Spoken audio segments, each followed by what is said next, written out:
ජින්දර අවුලවන්න නොව නිවන්න.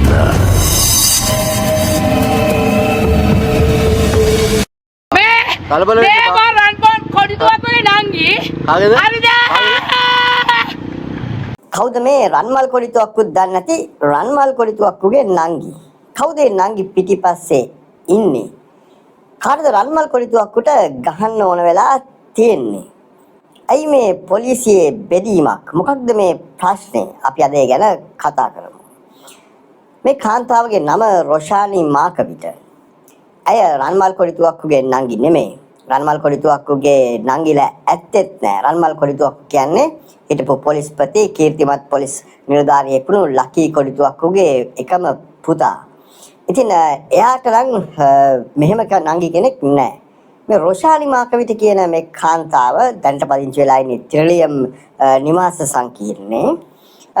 විවාහ වෙලා හිටියේ හර්ෂණ කියලා කෙනෙක් එක්ක. එතකොට මේ රොෂානි මාකවිට පොලිසියට හැබැයි සම්බන්ධයක් තියෙනවා. මොකද්ද පොලිසියට තියෙන සම්බන්ධය? එයාගේ සම්බන්ධය තියෙන්නේ පොලිසියකට නෙමෙයි. පොලිසිය විසින් පොලිසිය ඒකකයක් පවත්වාගෙන යන ගොඩනැගිල්ලකට. ගොඩනැගිල්ලක අයිතිකාරියක්. ගොඩනැගිල්ලගේ පවුලට අයිති භූතානික් කැපිටල් එකට දාලා ගොඩනැගිල්ලක්. ඒ නිසා පොලිසියත් එක්ක මොකක් හරි සම්බන්ධයක් තියෙනවා. නැත්නම් අඩුම ගානේ ගොඩනැගිල්ල රෙන්ට් එකට දුන්නාම පස්සේ හරි සම්බන්ධයක් ගොඩනැගෙනවනේ. ඉතින් ඒකේ පසුබිම් කතාව ගැන මම ලොකුවට කතා කරන්න යන්නේ ඒක පොලිසිය වැඩක් එක එලිදරව් කරගෙන මාධ්‍යයට කියන එක ඉතින් වෙනදනම් නේ අර අන්ඩර්වර්ල්ඩ් එකේ සෙව්වන් දිලා හැම ගත්තාම නේ මහත් වෙලා කෙට්ටු වෙලා ලස්සන වෙලා මේ ක්‍රීම් ගාලා ගොඩක් දේවල් කියනවනේ නේ. ඉතින් මෙයා ගැන හොයාගන්න කියන්න පුළුවන් යාට නඩුවක් තිබ්බද චයිල්ඩ් ඇබියුස් කේස් එකක් එහෙම කියලා. ඒ වගේම එයා කැමති නම් එයාත් එක්ක එකගතාවයකට ඇවිල්ලා ඩ්‍රග් ටෙස්ට් එකක් කරලා බලන්නත් පුළුවන් නේ.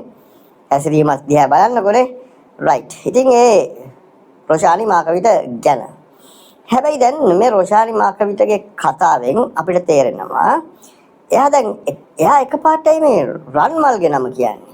මොකක් හරිම සම්බන්ධයක් රන්මල් එක්ක නැද්ද? පොලිසියත් එක්ක තියෙන හින්දා. ඒක මම හිතන්නේ පොලිසිය වැඩක් හොයලා බලන එක. හැබැයි අපිට තේරෙන විදිහට රන්මල් කොලිතුවක්කුට මේ කාන්තාවත් එක්ක සම්බන්ධයක් නැහැ. අතන අපි වැඩසටහනට ප්‍රමාදුනෙත් අපි හොයලා බලුවා මොනම විදිහක හෝ සම්බන්ධයක් තිබෙනවාද කියලා. තිබෙනවා නම් අපි මොකටද නේ අනුන්ගේ කුණුගොඩ වලට දාන්නේ කියලා.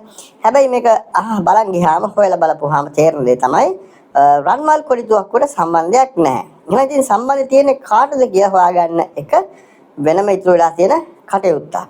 ඉතින් අපි රන්මල් ගැන කතා කළොත් එහෙම රන්මල් කියලා කියන්නේ හිටපු කීර්තිමත් පොලිස්පතිවරයෙක්ගේ එකම පුතා වීම නිසා විතරක් නෙමෙයි රන්මල් කියලා කියන්නේ සාමාන්‍යයෙන් පොලිසියේ සාමාන්‍ය සියලුම පොලිස් නිලධාරීන් ආදරය කරන බොහොම දක්ෂ නිලධාරියෙක්. රන්මල්ට ලොකු ඉතිහාස කතාවකුත් තියෙනවා. විශේෂයෙන්ම පාතාලය මර්ධනය කිරීම පිළිබඳ කටයුතු වලදී බොහොම සක්‍රීයව කටයුතු කරපු පොලිස් නිලධාරියෙක්. සාමාන්‍ය රන්මල් ඔය දේශපාලන බලපෑම් වලට එහෙම යටත් කෙනෙකුත් නෙමෙයි.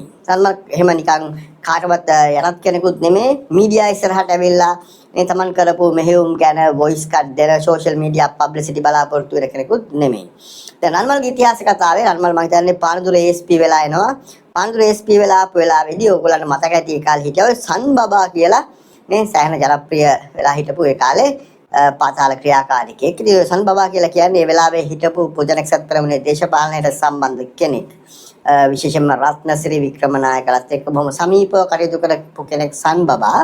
ඒ සන් බබාගේ අර ගේ බුල්ඩෝසර් කරලා දාපු සිද්ධිය එහෙමත් හිටියේ රන්මල් කොලිතුවක්කු. ඒකෙන්ම තේරෙනවා රන්මල් දේශපාලනයට යටත් නිලධාරියෙක් නෙමෙයි කියලා. ජින්දර ඒ වගේම පහුගිය කාලේ තිබුණා විශේෂ ඒකකයක් පොලිසියේ සංවිධානාත්මක අපරාධ මර්ධනය කිරීම සඳහා සකස් කරපු මොකක් හරි හේතුවකට ඒකකයේ මේ ආණ්ඩුව ආවයන් පස්සේ ඒක අහෝසි කරලා දාලා ඒ කාර්යභාරය CID එකට බාර දුන්නා. ඒ සංවිධාන අපරාධ මර්ධනය කිරීම සඳහා විශේෂයෙන් සකස් කරපු කලින් තිබුණ ඒකකයේ බාරව හිටියේ රන්මල් කොලිතුවක්කු. මම හිතන්නේ පාතාලයට අයත් වෙලා තිබුණු ආයුධ වැඩිම ප්‍රමාණයක් හොයාගන්න සමත් වුණ රන්මල්ගේ ඒකකය. මම දන්න විදිහට ආයුධ 70 ගාණක් සංක්‍රීය ගිනි අවිය 70 ගාණක් ඔහු විසින් හොයාගෙන තිබෙනවා.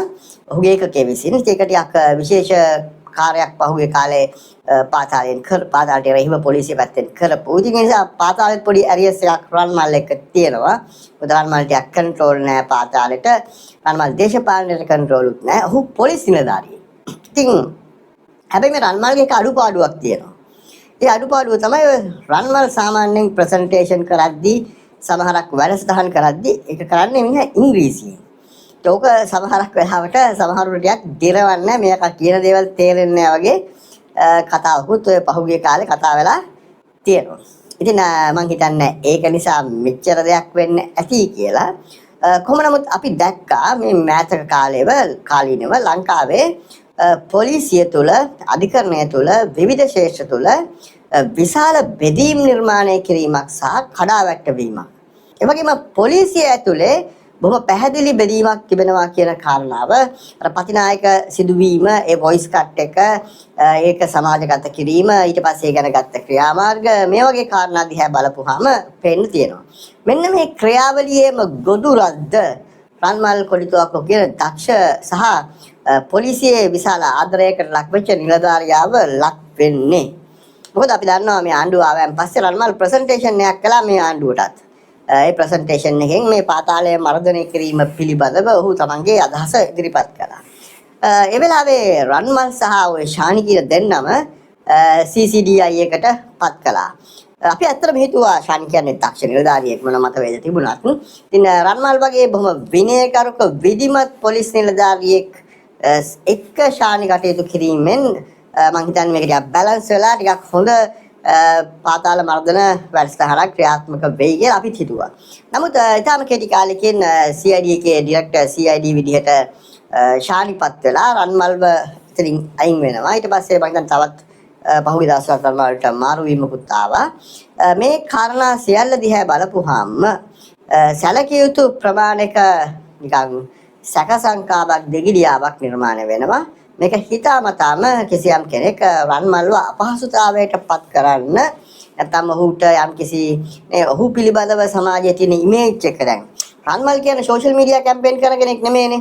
ඒ නිසා සමහරක් නිලධාරීන් ගැන වගේ රන්මල් ගැන කවුරුත් දන්නේ නැහැ. රන්මල් ගැන පොලිසිය දන්නවා.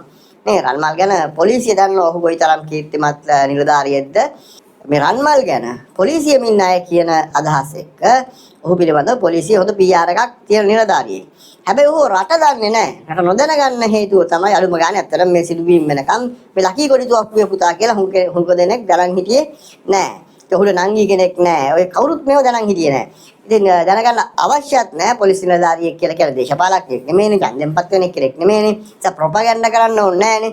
ඉතින් රන්මල් ප්‍රොපගන්ඩා කළෙත් නැහැ. හැබැයි ඒ නිසා රන්මල් ගැන කවුරුත් නොදන්න තත්ත්වයක් යටතේ දැන් ඔහු ගැන ලොකු මේ වගේ දෙයක් සිදුවීමකින් මම හිතන්නේ එකපාරට ලොකු කළු පැල්ලමක් නිර්මාණය කරන්න පුළුවන් පුද්ගලයන්ගේ සිතුවිලි ඇතුලේ සමාජය ඇතුලේ මම හිතන්නේ ඒක ඔහුගේ ඉදිරි ගමනට බලපෑමක් වෙනවා. ඒ නිසා අපිට පැහැදිලිවම තේරෙනවා මේක හිතාමතා කරපු දෙයක් නම් කිසියම් සැලැස්මක් මේ පිටිපස්ස තිබෙනවා නම් ඇත්තටම එතකොට එවැනි දෙයක් නිර්මාණය කරන්නේ ඔහුගේ පොලිස් රාජකාරිය ඇතුලේ ඔහුගේ සේවා ජීවිතය ඇතුලේ ඔහු යම් කිසි අර්බුදයකට ලක් කරන්නේ. එහෙමනම් කාටද එහෙම එකක් ඕන වෙලා තියෙන්නේ. මොකක්ද මේක පිටිපස්සේ තියෙන්නේ කියන එක ගැන මම හිතන්නේ අපි ගැඹුරෙන් හිතන්න ඕනේ. මේ අපේ රටේ මේ ආයතන පද්ධතියින් බිඳවැටවීම.